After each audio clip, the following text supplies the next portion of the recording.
On va se lever pour lire la parole.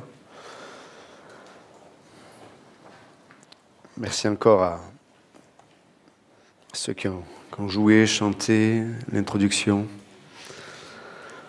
On est gâtés, hein, comme disait Pasteur Ambroise. Quelle grâce d'avoir la vie de l'esprit qui va au-delà des talents, mais donne des dons pour l'édification du corps de Christ. Donc on va tourner ensemble dans le psaume 119. Comme Pasteur Ambroise était dans le psaume 19, j'ai dit, moi, il faut que je mette la barre plus haute. 119.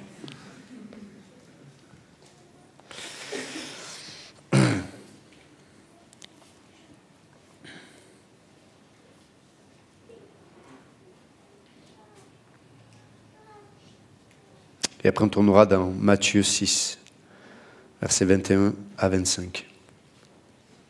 Psaume 119, verset 130. La révélation de tes paroles est claire. Elle donne de l'intelligence aux simples. La révélation de tes paroles est claire. Elle donne de l'intelligence aux simples. Ce matin, que nous soyons simples, hein, pas avoir une double pensée, ou une pensée trop haute, plus haute que malheureusement celle de la pensée de Dieu, afin qu'on ait ce désir que Dieu puisse nous éclairer. C'est quand on a perdu la simplicité qu'on pense qu'on n'a pas besoin d'être éclairé.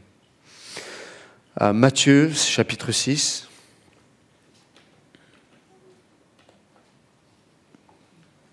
Verset 21. Matthieu 6, verset 21. Car là où est ton trésor, là aussi sera ton cœur. L'œil est la lampe du corps. Si ton œil est en bon état, tout ton corps sera éclairé. Mais si ton œil est en mauvais état, tout ton corps sera dans les ténèbres. Si donc la lumière qui est en toi est ténèbres, combien seront grandes ces ténèbres? Nul ne peut servir de maître, car ou il haïra l'un et aimera l'autre, ou il s'attachera à l'un et méprisera l'autre. Vous ne pouvez servir Dieu et Mammon. C'est pourquoi je vous dis, ne vous inquiétez pas pour votre vie, de ce que vous mangerez, ni pour votre corps, de quoi vous serez vêtus. La vie n'est-elle pas plus que la nourriture et le corps plus que le vêtement? Notre Dieu, merci encore pour ta parole ce matin. Déjà, tout ce qu'on a entendu là, concernant cette dernière, continue à cause de ton nom, Jésus-Christ, de parler à nos cœurs. Amen. Vous pouvez vous asseoir, merci. Donc, on est content aussi de voir notre frère Jean-Pierre Cojol en pleine forme. Ça va?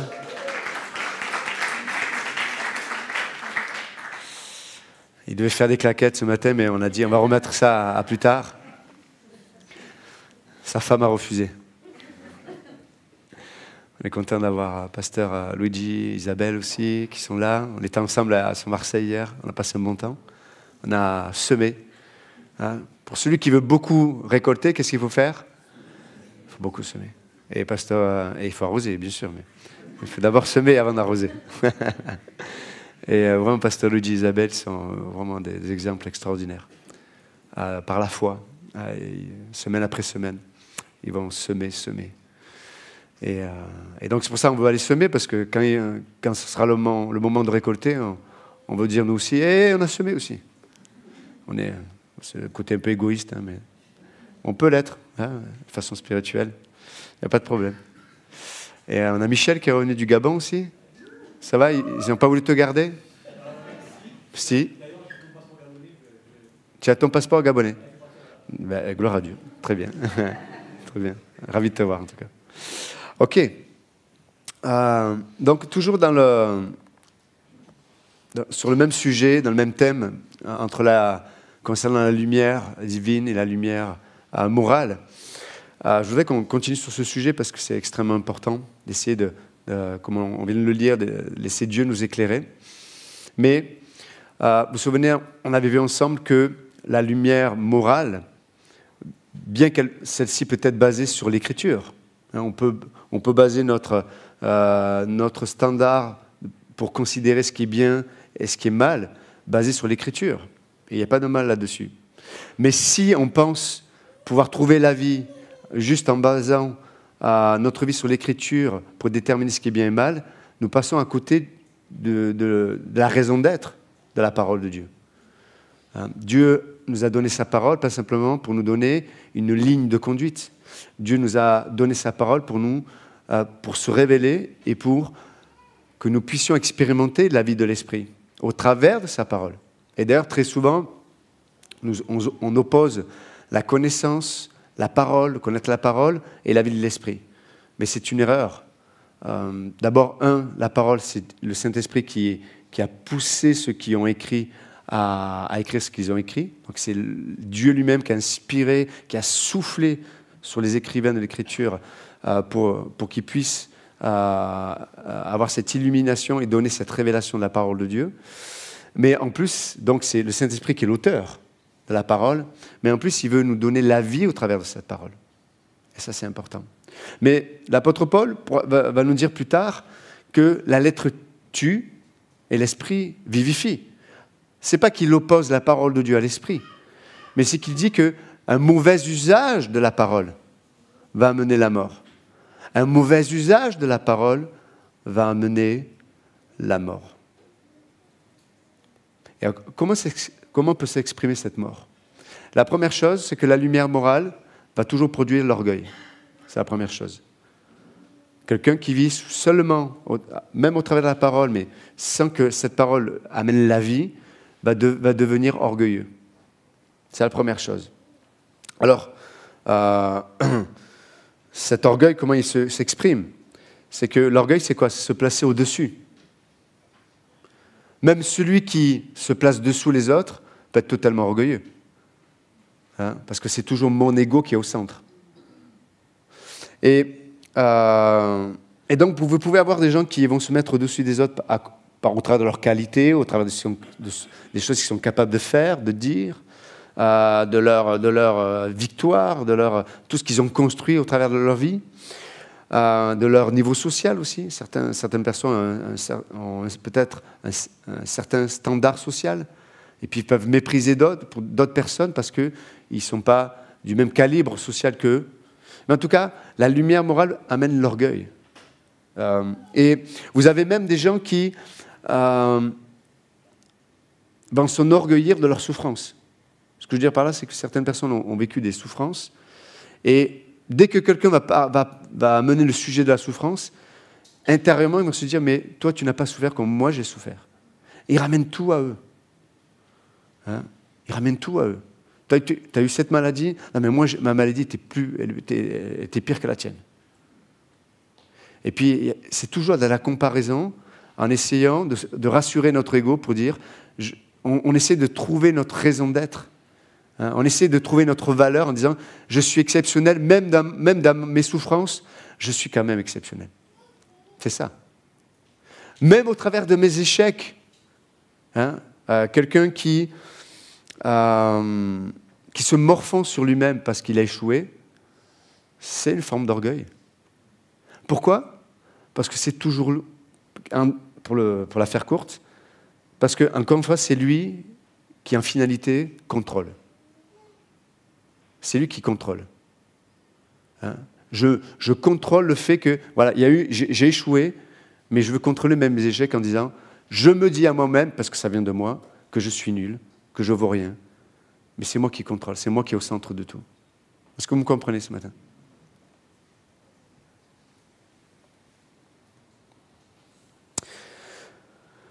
Et vous avez des gens qui sont capables de se remettre en question si ça vient d'eux-mêmes. Si ça vient de quelqu'un d'autre, ils ne le supportent pas. Du moment que c'est moi qui me le dis à moi-même, il n'y a pas de problème. C'est acceptable. L'orgueil, ça produit l'orgueil.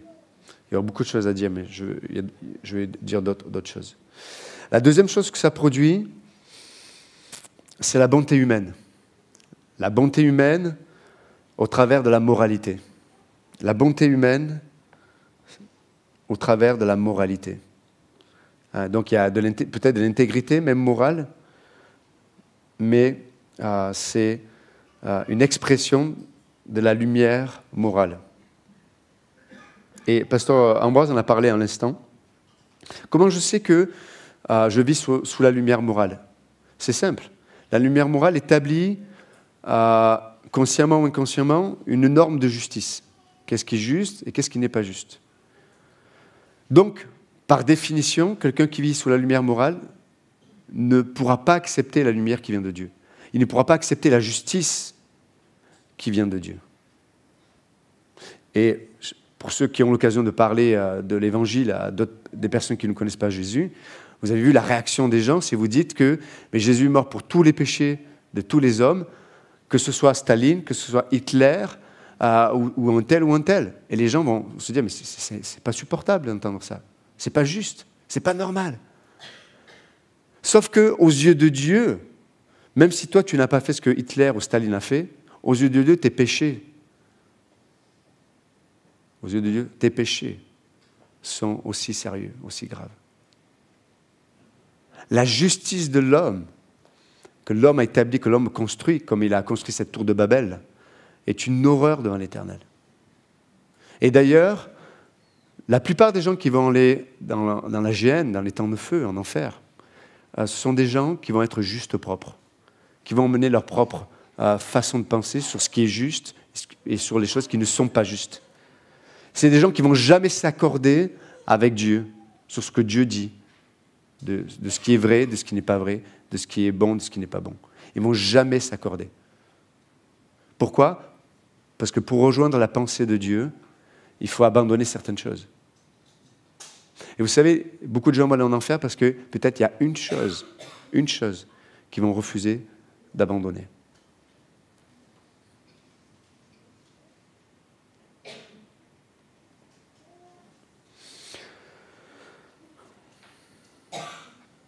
Et c'est pour cette raison, et là plus pour parler pour nous les chrétiens ce matin, mais cette bonté humaine et cette moralité fait que très souvent on a du mal à accepter l'amour que Dieu nous porte. Parce qu'on est tellement dans une conception de bien et de mal que lorsque on voit notre vie, lorsqu'on voit ce qu'on devrait être et ce qu'on n'est pas, lorsqu'on voit des fois nos propres motivations, lorsqu'on voit tellement ce qui peut se trouver dans notre cœur, on a du mal, vraiment on a beaucoup de mal à accepter de croire que Dieu peut nous aimer tel que nous sommes. Ça demande de l'humilité, ça demande de la douceur, ça demande de la foi, de rejoindre Dieu dans ce qu'il dit de nous, de rejoindre Dieu dans ce qu'il dit de l'autre aussi. Pour quelle raison on n'a pas la vie très souvent? C'est parce qu'on établit une autre justice que celle de Dieu. Et maintenant, parlons de la lumière divine. La lumière divine, la lumière de Dieu. La première chose il y aurait beaucoup de choses à dire encore sur la lumière morale, mais je voulais juste m'arrêter sur ces 2 points parce qu'on va en parler. Mais la lumière divine produit premièrement une chose. Elle produit une conviction. Quand Dieu révèle sa lumière, vous êtes avec moi ce matin? Ok. Quand Dieu, premièrement, révèle sa lumière, ça produit une conviction. Ça produit une conviction. Et ce qui va se passer de cette, on va dire, de cette conviction, normalement, la conviction est là pour amener une conversion. Conviction qui amène une conversion. Je vais vous illustrer mes propos ce matin. Si on pense par exemple j'en ai parlé récemment dans un culte, mais si on reprend le passage d'Ésaïe chapitre 6, vous avez le prophète, certains spécialistes disent que ça faisait presque 30 ou 50 ans qu'il était en train de prêcher, de prophétiser en Israël. Et dans Ésaïe chapitre 6, il va être confronté à quelque chose qu'il n'avait jamais expérimenté jusqu'à présent. Il va se retrouver face à la sainteté de Dieu. La sainteté de Dieu. Et la première chose que la sainteté de Dieu va amener dans la vie de Ésaïe, du prophète Ésaïe, c'est quoi? La conviction. Et qu'est-ce qu'il dit? Quand il voit la sainteté de Dieu, il dit « Malheur à moi, car je suis un homme avec des lèvres impures, Et le peuple, et ce peuple aussi a des lèvres impures. Pourquoi il parle de ça? Alors, on pourrait se dire, mais oui, le peuple a des lèvres impures, parce qu'effectivement, à l'époque d'Ésaïe, le peuple était dans l'idolâtrie. Et donc, l'expression de ces lèvres impures était juste ce qui révélait le cœur. Parce que leur cœur était idolâtre, ils avaient des lèvres impures, et d'ailleurs, ils adoraient, ils glorifiaient d'autres dieux. Mais nous aussi, on peut avoir des lèvres impures. Je vous ai lu Matthieu 6 tout à l'heure, et où il est parlé de là où est ton trésor, là où se trouve ton cœur, ou là où se trouve ton cœur, se trouve ton trésor. Après, il est parlé de quoi? De la lumière ou des ténèbres qui sont dans notre œil. Et puis juste après, Jésus il dit quoi? Il parle de quoi? Il parle du fait de ne pas se soucier de notre lendemain. Mais juste avant de se soucier de notre lendemain, Jésus dit quoi? On ne peut pas servir de maître. C'est intéressant quand même. Que Jésus associe la crainte du lendemain à l'idolâtrie. Tu ne peux pas servir de maître. Parce que tu vas en choisir un, en préférer un et en haïr un autre. C'est intéressant là. Enfin, et vous voyez, c'est une lumière qui vient de Dieu, cette façon de penser. Ce n'est pas une lumière humaine. Parce que l'homme ne ferait pas ce rapport entre la crainte du lendemain. Et encore une fois, on peut craindre, dans le sens, on est des êtres humains, il n'y a pas de problème.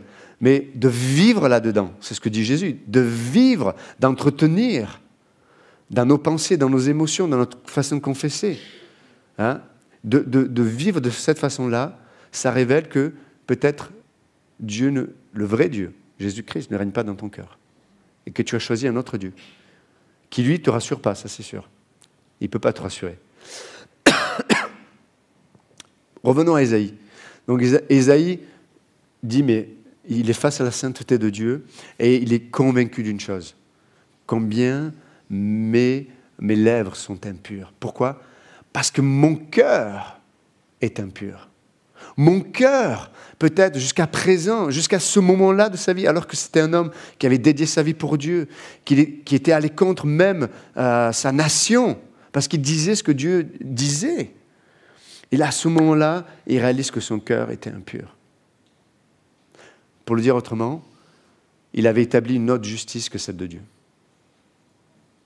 Et d'ailleurs, qu'est-ce que Dieu fait le séraphin? Quand le séraphin, c'est un ange particulier, va chercher à l'endroit où il y avait les sacrifices, une braise qui parle, le feu qui parle de la justice de Dieu. Et donc le séraphin prend cette braise-là et il va toucher les lèvres du prophète pour le purifier.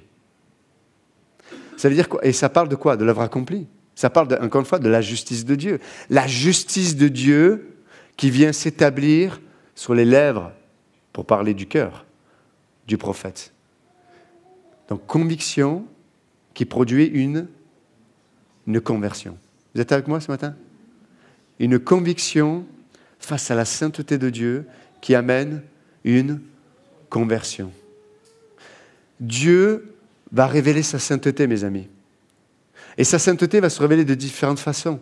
Soit parce qu'elle va éclairer mon péché, soit parce qu'elle va éclairer le fait que je résiste à son amour. Ça fait partie de la nature de Dieu, son amour. Et le fait que je résiste à cet amour en cherchant à avoir une valeur et à être aimé d'une façon différente. Donc, conviction, conversion. Et c'est intéressant. Et quel est le processus? Conviction, conversion. Et qu'est-ce que dit le prophète quand Dieu dit « Mais qui enverrai-je » Consécration. Ouais. Conviction, conversion, et automatiquement consécration. Me voici, envoie-moi. Je suis disponible. Paul, dans Actes 9, quand Jésus vient l'illuminer et l'aveugler littéralement, il dit qui es-tu? Jésus se révèle. Et puis là, Paul dit quoi? Voilà, que veux-tu que je fasse? Que veux-tu? Et il y a quelqu'un qui révèle ce même processus dans son cœur, c'est Joseph. Regardez Joseph, et juste je vous lis la fin de l'histoire de Joseph, un peu, après tout ce qu'il a vécu de difficile. Mais regardez la fin de l'histoire de Joseph. Si vous tournez dans Genèse 45, je vais vous lire 3 versets. Genèse, chapitre 45, au verset 5. Il est en face de ses frères, n'oubliez pas, hein, ses frères l'ont battu à mort, l'ont jeté dans un puits, ont récupéré sa tunique pour dire à leur père, il est mort, il a été tué par un ours, ou par un animal sauvage, je ne sais plus. Donc, ces mêmes frères se retrouvent en face de lui, alors que lui a obtenu une position en Égypte. À part Pharaon, c'était lui la personnalité la plus importante. Et surtout en face de ces frères-là, et regardez ce qu'il dit, verset 5. « Maintenant, ne vous affligez pas, et ne soyez pas fâchés de m'avoir vendu pour être conduit ici, car c'est pour vous sauver la vie que Dieu m'a envoyé devant vous. » Verset 7. « Dieu m'a envoyé devant vous pour vous faire subsister dans le pays et pour vous faire vivre par une grande délivrance. » Et verset 8, j'aime bien ça. « Ce n'est donc pas vous qui m'avez envoyé ici, mais c'est Dieu qui m'a établi père de Pharaon, etc. etc. » Donc, pourquoi je lis ces passages? Mais c'est quand on regarde ces passages et que ces passages nous permettent d'avoir une vision claire de tout ce qui s'est passé dans la vie de Joseph. Donc il est battu à mort. Il est jeté dans un puits comme un chien, quoi, tout simplement. Et quelle est son attitude? Quelle serait mon attitude? Quelle serait ton attitude si tu vivais une telle injustice?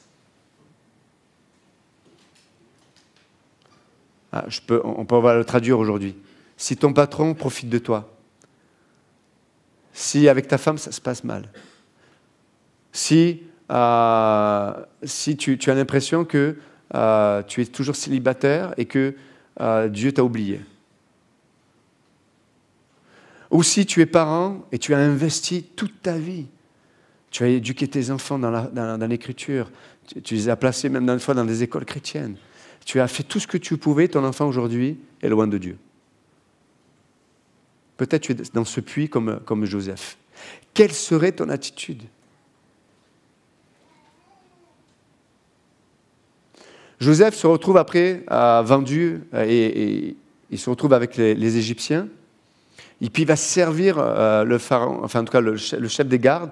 Et puis le pays va prospérer grâce à lui, etc., etc. Puis la femme de Potiphar vient, parce qu'elle a vu que c'était un beau jeune homme.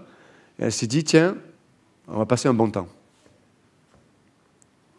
Et Joseph, parce qu'il était intègre, qu'est-ce qu'il fait? Il va fuir. Mais la femme elle va attraper ses vêtements, et donc il va partir tout nu presque. Et elle va garder ses vêtements, et puis quand son mari va rentrer, elle va se venger. Elle va dire, mais attends, mais cet homme-là, ce juif que tu as fait venir chez nous, il a essayé d'abuser de moi. Il se retrouve en prison. Mais je parle de toutes ces phases de la vie de Joseph, parce qu'à chaque instant, il avait cette attitude. Me voici, que veux-tu que je fasse? Il a servi à chaque endroit où Dieu l'a placé, il avait un cœur de serviteur. Il se retrouve esclave chez Pharaon, il sert. Il se retrouve en prison, il sert. Il se retrouve encore esclave chez Pharaon, il sert. Jamais on ne voit Joseph se plaindre. On ne voit jamais Joseph à critiquer. On ne voit jamais Joseph à désespérer. On ne voit jamais Joseph avoir pitié de lui-même. Il était dans la lumière divine. Dieu éclairait son cœur. Et c'est pour ça qu'il dit, mais pour lui, il réalisait que chaque élément qui était difficile était un moyen pour lui de connaître Dieu. Était un moyen pour lui de savoir que, voilà, il n'interprétait pas les situations en disant « Dieu m'a abandonné ». Jamais. Je suis dans le puits, Dieu ne m'a pas abandonné. Je suis esclave, Dieu ne m'a pas abandonné. Je suis en prison, Dieu ne m'a pas abandonné. Mais quelqu'un qui vit dans la lumière morale, il va faire quoi? Il va interpréter ces situations Et il va les interpréter comment? Selon le bien et le mal. Si il y a du mal qui arrive dans ma vie, c'est que je ne suis pas aimé ou aimable, c'est que Dieu m'a rejeté. Alors des fois, on ne se le dit pas comme ça, mais notre façon et notre homme intérieur, notre façon de penser et notre confession le révèlent. C'est pour ça qu'on n'est pas bien, on est frustré, on est en colère, on est rempli d'amertume, on réagit. Combien d'entre nous, on a des humeurs exécrables? Parce qu'on n'a pas l'attitude de Joseph. C'est pas normal qu'on ne me serve pas. C'est pas normal qu'on ne me fasse pas du bien. Mais Joseph n'avait pas cette attitude-là. Peu importe où Dieu a permis qu'il soit. Il a laissé Dieu éclairer ses ténèbres. Pas lumière morale, lumière divine. Et quand il est en face de ses bourreaux, et dans votre vie, dans ma vie, on aura beaucoup de bourreaux. Des fois, ils seront physiquement en face de nous. Des fois, ils sont invisibles. Des fois, c'est la vie qui ne fait pas de cadeaux. Mais devant ce bourreau, qu'est-ce que dit Joseph? Ce n'est pas vous qui m'avez amené là où je suis. C'est Dieu qui a fait que, pour le dire autrement, c'est Dieu qui m'a préparé. Toutes ces situations étaient pour moi une occasion d'être préparé à ce que je suis en train de vivre aujourd'hui. Mes amis, Dieu nous prépare pour l'éternité.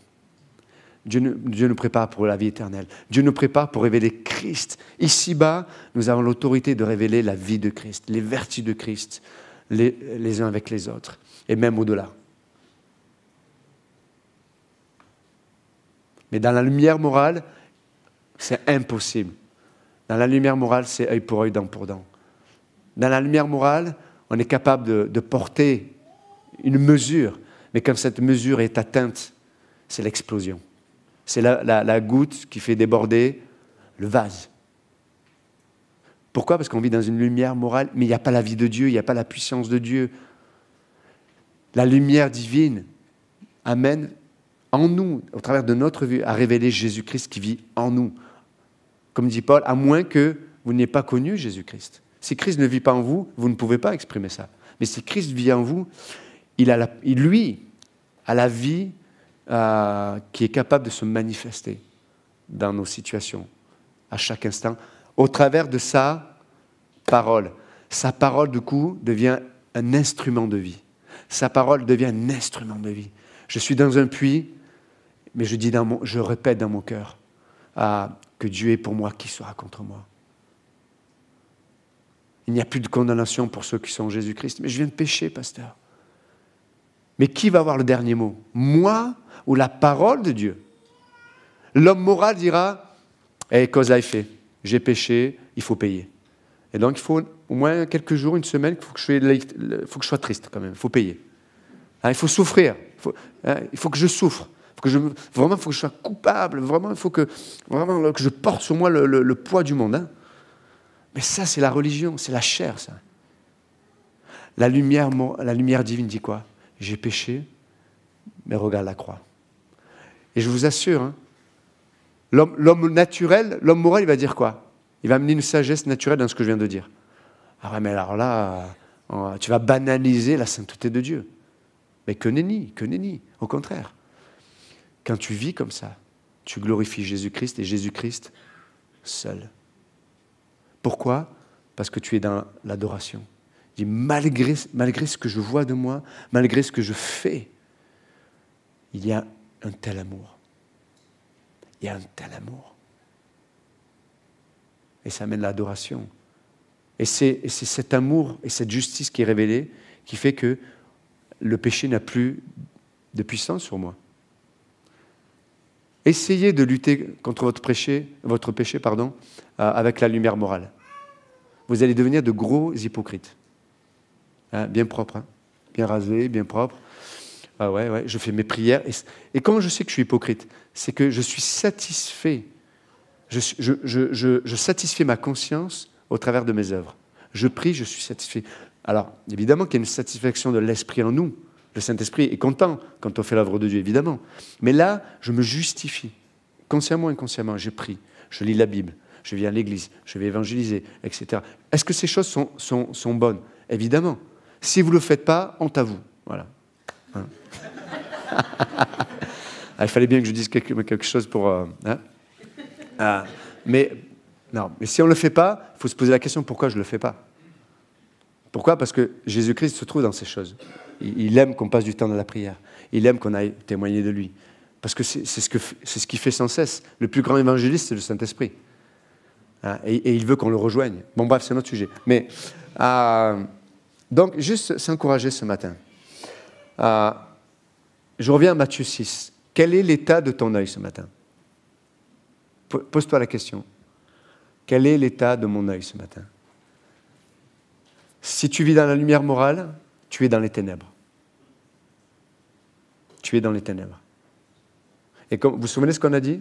Celui qui est dans les ténèbres, il va préserver sa vie. Il va préserver sa vie. Donc je me trouve comme Joseph en prison, ben je vais tout faire pour amener tout à mon avantage.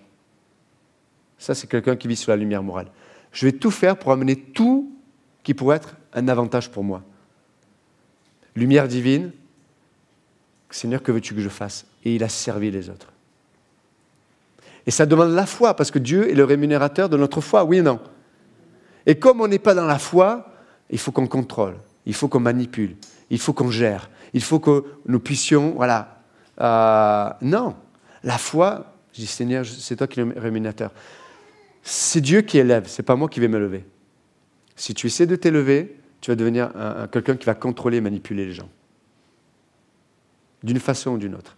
Par contre, si tu es dans la foi, je dis Seigneur, je ne suis pas en train de dire qu'il faut chercher à être misérable, je ne parle pas de ça.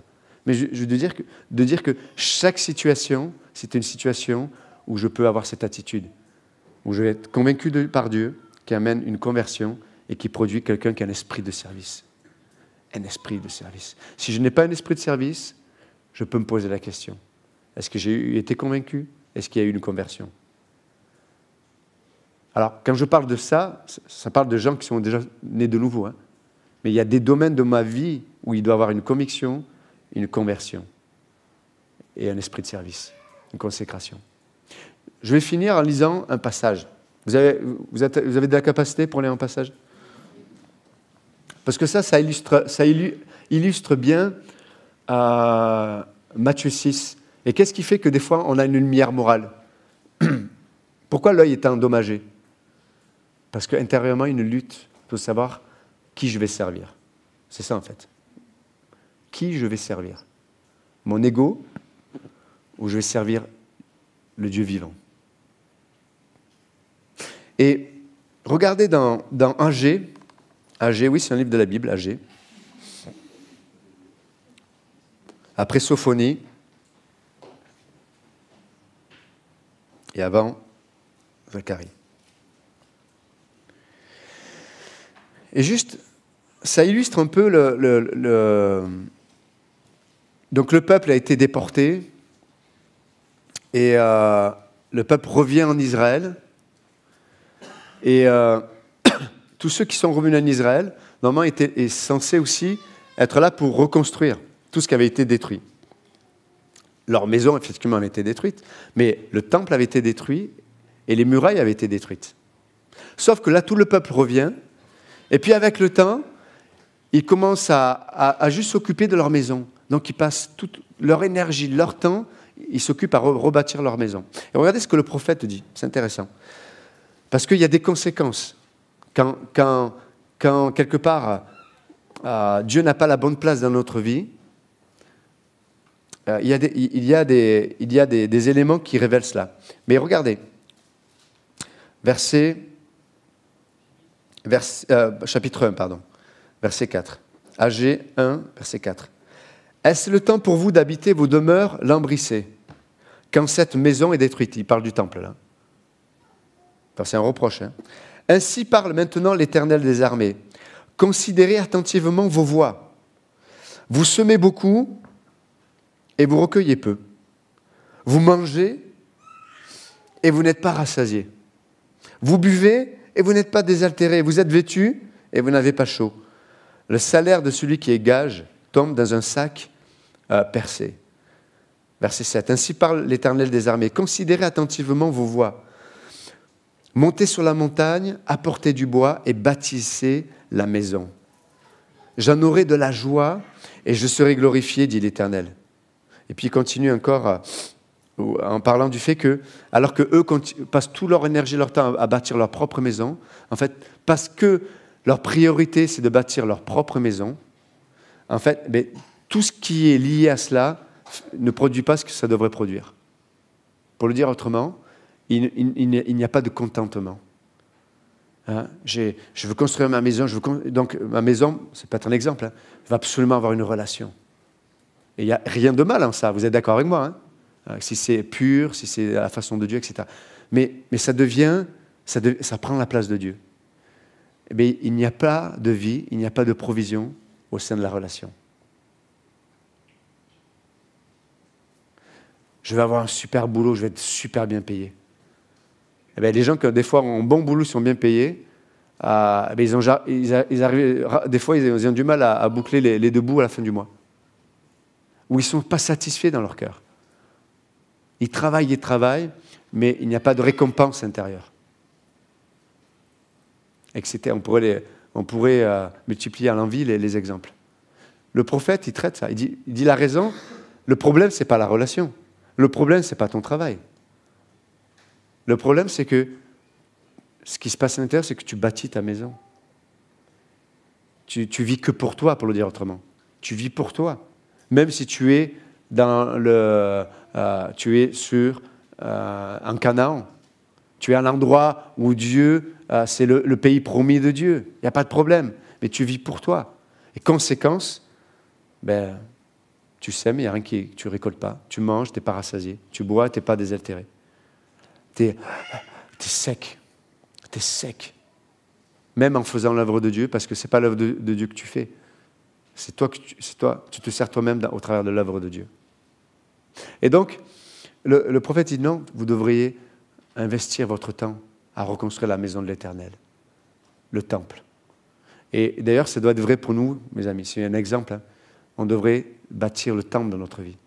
Là où Dieu est adoré, là où Dieu est servi, là où Dieu est premier. Et alors que nous le faisons, après nous construisons notre maison, eh bien, on va être rassasié de tout ce que Dieu va nous donner. Donc ce matin, notre œil est comment? Est-ce qu'il a été éclairé par Dieu? Ou est-ce que malheureusement c'est moi qui ai amené une lumière qui est la mienne, mais ce sont des lumières qui sont en vérité des ténèbres. La parole de Dieu est là pour produire la vie. Produire la vie. Parce que le Saint-Esprit est derrière. Mais si elle ne produit pas la vie, elle va me rendre orgueilleux et rempli d'une bonté humaine qui fait que je centre tout sur moi-même. Père Céleste, merci encore ce matin pour ta parole. Voilà, juste que tu puisses éclairer, comme le pasteur Ambroise l'a dit, puis comme on l'a lu de ta parole dans Psaume 119, 130. Les révélations de ta parole éclairent notre âme. Elles donnent de l'intelligence au simple. Et Seigneur, on veut te laisser nous éclairer, on veut te laisser nous libérer, on veut te laisser nous guérir, notre Dieu. Ne permets pas, Père, que nous entretenions d'une façon ou d'une autre cette lumière morale qui malheureusement va faire qu'à un moment donné, on va se révolter contre l'œuvre accomplie, contre ta justice. On va rester doux dans nos cœurs, on va rester simple et croire que la croix est suffisante.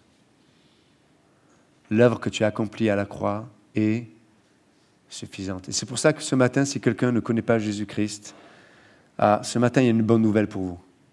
La croix est suffisante. La croix est suffisante pour vous réconcilier avec Dieu. La croix est suffisante pour avoir payé pour vos péchés. La croix est suffisante pour vous donner la vie éternelle. La croix est suffisante pour que vous soyez un jour, par le même esprit qui a ressuscité Jésus-Christ, vous soyez vous-même ressuscité. La croix est suffisante. Peut-être ce matin, C'est par la foi que Dieu vous appelle à prendre une décision. D'arrêter d'exprimer votre justice, vos questionnements, qui sont des questionnements tellement humains, et qui font que votre vie est remplie de ténèbres. Dieu veut vous amener cette lumière, et dans cette lumière se trouve la vie, comme le dit la parole de Dieu dans Jean chapitre 1, verset 10.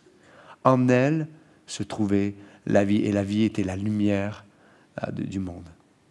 Mais les siens ne l'ont pas reçue. Ce matin, vous pouvez juste dire à Jésus-Christ, merci, parce que ce matin, je suis d'accord avec ce que tu dis, que tu as tout payé à la croix, mes péchés, passé, présent, futur, tu as payé, et c'est suffisant. Je crois que tu as été enseveli, tu as été séparé de ton Père, afin que moi-même je ne sois pas séparé de toi, ô Dieu. Et tu es revenu à la vie, tu es ressuscité. Tu as vaincu la mort, le péché et le diable. Et ce matin, je le crois pour ma vie. Viens, Jésus-Christ, viens dans ma vie, sauve-moi, sauve-moi. Et si ce matin, c'est le cri de votre cœur, alors que les yeux sont fermés, les têtes sont baissées, par la foi ce matin, vous avez crié dans votre cœur, Jésus, sauve-moi. Ce n'est pas pour faire partie d'une église, c'est juste pour mettre en action votre foi. Si vous avez reçu et accepté Jésus-Christ ce matin comme votre sauveur, vous pouvez juste lever la main. Ce matin, si vous avez reçu Jésus-Christ comme votre sauveur, vous pouvez lever la main.